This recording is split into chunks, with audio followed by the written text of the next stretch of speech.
মাননীয়া শুভনন্দন পরিযায়ী শ্রমিক বলছিলাম। তো আপনি শুনলাম আপনার 5,000 টাকার ব্যাপারটা। তো 5,000 টাকা করে দিচ্ছেন 12 মাসে। 12 মাসে হয় 7,500 টাকা। আচ্ছা, আজকে তোমাদের যে ভিডিওটা দেখাবো এটা হচ্ছে একটি রাজস্থানের পরিযায়ী শ্রমিক। তিনি মমতা বন্দ্যোপাধ্যায়কে নিয়ে কিছু মন্তব্য করেছেন এই ভিডিওতে। তো চলো এই ভিডিওটা প্রথমে শোনা যাক, তারপর এটা নিয়ে আলোচনা করব। তো আপনার ইলেকশনটা হচ্ছে ফেব্রুয়ারি মার্চ মাসে। তারপরে ভগবান না করুক আপনি যদি না থাকেন পরে, তাহলে কে দিবে? আমরা যে এখানে কাজটা সবকিছু ফেলে রেখে চলে যাব। এই যে দুটো রুম নিয়েছি, একটা এই যে দুটো, ঠিক আছে, দুটো রুমের ভাড়া হচ্ছে 12,000 টাকা মাসে। তো আমরা পুরো ফ্যামিলি মিলে 75 থেকে 80,000 টাকা কাজ করি এখানে। তো বাড়ি গেলে তিনজনের হয় 15,000 টাকা, ঠিক আছে। তো তার সাথে ইলেকট্রিক বিল, খাওয়া দাওয়া, এভরিথিং হাবিজাবি নিয়ে আরো খরচা বেড়ে যাবে। তো 15,000 টাকাতে কি হবে মাননীয়া? তার জন্য বলছি কাজ দিন, কাজ যোগ্যতা অনুযায়ী কাজ দিন, ঠিক আছে। বিশ্বাস না হলে নিউ কোচবিহার স্টেশনের বৃহস্পতিবার আর শনিবার গিয়ে একটু 3:15টার দিকে দাঁড়িয়ে থাকবেন, তাহলে দেখবেন কতগুলো মানুষ ডেলি রাজস্থানে আসছে। ঠিক আছে মাননীয়া, আপনার কাছে বিনীত নিবেদন, যোগ্যতা অনুযায়ী কাজ দিন, ঠিক আছে। শুভনন্দ। আচ্ছা, তাহলে তোমরা এনার ভিডিওটা শুনলেন। দেখো, ইনি যে কথাগুলো বললেন না, একদম বাস্তব কথা বলেছেন। কারণ তোমরা শুধুমাত্র কোচবিহার ছাড়ো, যে কোনো জায়গাতে যাও দেখতে পাবে প্রচুর মানুষ কিন্তু পরিযায়ী শ্রমিকের জন্য যাচ্ছেন বা হচ্ছেন। কেন হচ্ছেন? কারণ আমাদের পশ্চিমবঙ্গে কাজের খুবই অভাব, কাজ সেরকম পাওয়া যাচ্ছে না, সেই জন্য তাদেরকে বাধ্য হয়ে যেতে হচ্ছে।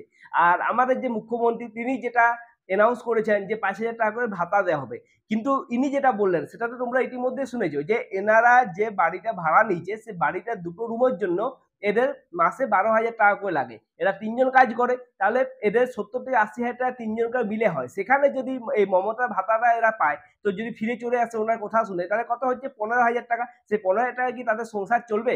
তোমরাই বলো। আমরা যে সমস্ত টাউনে বা ছোটখাটো এলাকায় আমরা যারা থাকি, ঠিক আছে, তাদের কোনো জায়গায় যদি কাজের সন্ধান আশেপাশে বা লোকাল এরিয়াতে আমরা করতে যাই, সেখানে কত পাই? ম্যাক্সিমাম 5,000 টাকা। সেই 5,000 টাকা ইনি দিচ্ছেন, এবং ইনি কি বলেছেন যে 5,000 টাকা ততদিন দেওয়া হবে যতদিন না তারা কোনো কাজ এখানে পাচ্ছেন। তাহলে যদি 5,000 টাকার জন্য এখানে কাজ করতে হতো, তারা তো আর বাইরে যেতই না। কারণ তাদের 5,000 টাকা তো এখানেই হয়ে যেত, যে কোনো কাজের জন্য 5,000 8,000 বলে এমনিতেই হয়ে যেত। তাহলে সেই 5,000 টাকা তাদের সংসার চলবে? সেটা হচ্ছে একটা মেন কথা। সবচেয়ে বড় যেটা কথা সেটা হচ্ছে যে কাজ কিন্তু খুবই সত্যি খুবই প্রয়োজন আছে পশ্চিমবঙ্গে। কাজের খুবই অভাব, যেটা আমরা দেখতে পাচ্ছি। যে কোনো আন্দোলনে দেখো, যে কোনো চাকরির জন্য ইন্টারভিউ নেওয়া হচ্ছে, সে সব ইন্টারভিউ তো এমনি নেওয়া হচ্ছে না, সেগুলোর জন্য কিন্তু টাকা দিতে হয় আমাদের। 500 বলো, 200 বলো, 1000 বলো, 1000 তো লাগে না, 500 200 100 যতই হোক, কিছুটা টাকা দিতে হয় ফর্ম ফিল আপ করার জন্য। তারপর যখন পরীক্ষা না হয়, সেটা আমাদের তো টাকাটা তো গেলই, তার সাথে পরীক্ষা পর্যন্ত হয় না। পরীক্ষা হলো, সেই পরীক্ষাতে দুর্নীতি হয়, যেমন আমরা এসএসসি তে দেখেছি। তারপর কি হয়? আন্দোলন হয়, স্ট্রাইক হয়, কোর্টে কেস উঠে। তার চেয়ে বেশি তো কিছু হচ্ছে না। পশ্চিমবঙ্গের কাজের কিন্তু সত্যি খুবই অভাব।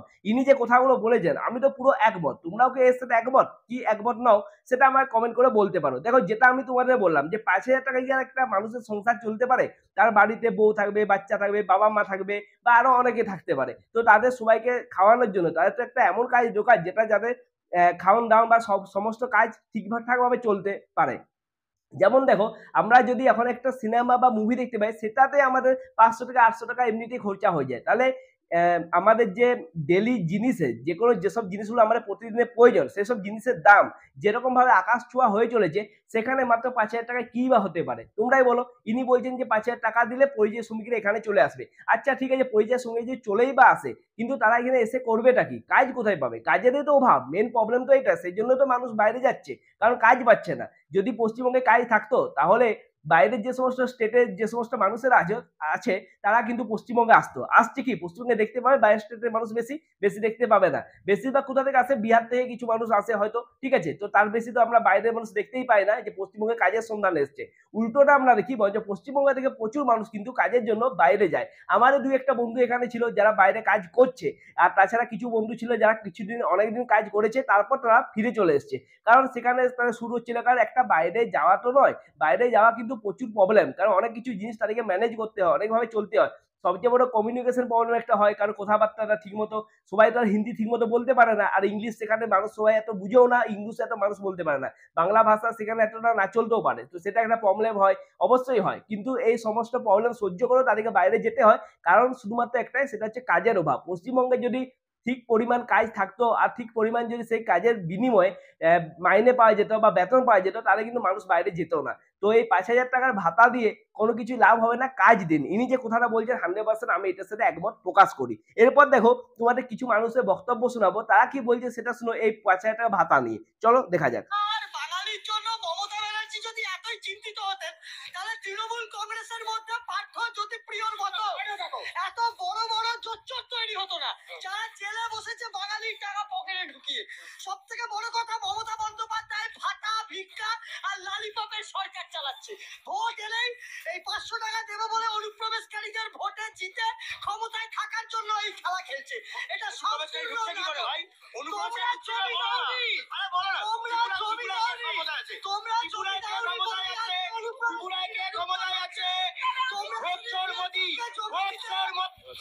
আচ্ছা, এনার বক্তব্যটা তোমরা শুনলে, তাহলে ইনি যেটা বলছেন যে ভোট এলেই কিন্তু তিনি নাকি এরকম এরকম ভাতা ভাতা বা নানা রকম সরকারি সুবিধা দেওয়ার একটা ব্যবস্থা করেন, যাতে তিনি ভোটটা পেয়ে যান। তো তোমরা কি এই কথাটা একমত, বা তোমাদের যদি অন্য ধারণা হয় সেটা আমাকে কমেন্টে জানাতে পারো। এনার বক্তব্যটা তোমাদের কেমন লাগলো সেটা আমাকে কমেন্টে অবশ্যই জানাবে। এরপর দেখো আরেকজন মানুষ আছে, তিনি কি বলছেন সেটা শোনা যাক, চলো।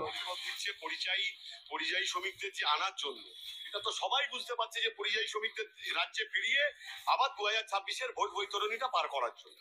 তাই সেখান থেকে দাঁড়িয়ে আজকে আপনারা দেখেছেন, খবরে দেখাচ্ছে যে বিকাশ ভবনের সামনে যেভাবে এই 2022-এর চাকরি প্রার্থীরা যারা চাকরি 2022-এ টেট উত্তীর্ণ হয়েছে, তাদের এখনো বিজ্ঞপ্তি ঝোলায়নি, ইন্টারভিউ কবে হবে তার বিজ্ঞপ্তি নয়। তাহলে এখনো পর্যন্ত তাহলে মমতা ব্যানার্জি যেটা করতে চাইছে, কর্মসংস্থান নেই, এটা বলার জায়গা আছে। বাংলা জুড়ে কর্মসংস্থান নেই, আমাদের থেকে ঘুষ নেওয়ার সুযোগ পাইনি। আচ্ছা, শুনলে তো ইনি কি বললেন। এনার বক্তব্যটা শুনে যেটা আমি বুঝলাম সেটা হচ্ছে যে ইনি বলছেন যে এই সমস্ত পরিযায়ী শ্রমিকদের বাংলাতে ফেরত আনতে চাইছেন এই ভাতার লোভ দেখিয়ে, তার পেছনে কারণটা হচ্ছে ভোট, 2026-এর ভোট। কিন্তু দেখো প্রথমে যে তোমাদের ভিডিওটা শোনালাম, যে দাদার ভিডিওটা তোমরা শুনলে, সেটাতে তিনি কি বলছেন, তিনি বলছেন যে ঠিক আছে, তা আপনার কথা শুনে আমরা চলে এলাম, 5,000 টাকা দিচ্ছেন, ঠিক আছে আমরা চলে এলাম, কিন্তু তারপর 2026-এ ভোটে যদি আপনি হেরে যান, তখন এই ভাতাটা কি আর চালু থাকবে? তখন আমরা কি করব, কোথায় যাব? তাহলে এটাও একটা কিন্তু প্রশ্ন অবশ্যই বটে। কারণ যদি 2026-এর ভোটে কোনোভাবে যদি তৃণমূল হেরে যায়, তখন কিন্তু অন্য সরকার আসবে, সেই সরকার এই ভাতাটা কন্টিনিউ করবে কিনা সেটা একটা বড় প্রশ্ন হয়ে যাচ্ছে। তাছাড়া এভাবে দেখতে পাচ্ছ যে ভাতা দিয়ে বা এইসব দিয়ে আসলে কি কোনো সমাধান হচ্ছে? আসল দরকার কাজ, কিন্তু সেই কাজেরই বড্ড অভাব। এরপর দেখো তোমাদের একজন মানুষের কথা শোনাবো, এর কথাটা অবশ্যই তোমাদের শোনা দরকার। ইনি যে কথাটা বলছেন না, তোমরা একবার শুধু শুনো, তারপর আমাকে বলবে কথাটা ঠিক বলছে কি ভুল বলছে। আমাদের নিয়োগ দিচ্ছেন না উনি, আমরা ওনাকে ভোট করি নিয়মিত, আমরা উনি যাদের দুধের গাই বলেন ওই সম্প্রদায়ের থেকে আমরাও আসি, কিন্তু আমাদের যদি পেটে ভাত না থাকে আমরা কিভাবে ওনাকে দুধ দেবো? ওনাকে যখন আমরা গদি ছাড়া করবো না, এই বাংলায় ঠাই হবে না ওনার। তাহলে শুনলে তো ইনি কি বললেন, যে ইনি আমাদের যে মুখ্যমন্ত্রী, তিনি যাদেরকে দুধের গাই বলেন, ইনিও কিন্তু সেই সম্প্রদায় থেকে আসেন। আর ইনি কি বললেন যে আমাদের সেরকম যদি মানে উপার্জনটা যদি সেরকম না হয়, তো আমরা দুধ দেবো কি করে? তার মানে বুঝতেই পারছো ইনি কি বলতে চাইছেন, যে কাজের সমস্যাটা নিয়ে একটা ইনি কথা বলছেন। তাছাড়া পুরো ভিডিওটা তোমাদের আমি শোনালাম, ভিডিওটা শুনে তোমাদের কি মনে হলো, কেমন লাগলো অবশ্যই কমেন্ট করে জানাও। ভালো লাগলে চ্যানেলটিকে শেয়ার করো, চ্যানেলটিকে সাবস্ক্রাইব করো। ঠিক আছে, তো দেখা হচ্ছে নেক্সট ভিডিওতে, ততক্ষণের জন্য নমস্কার।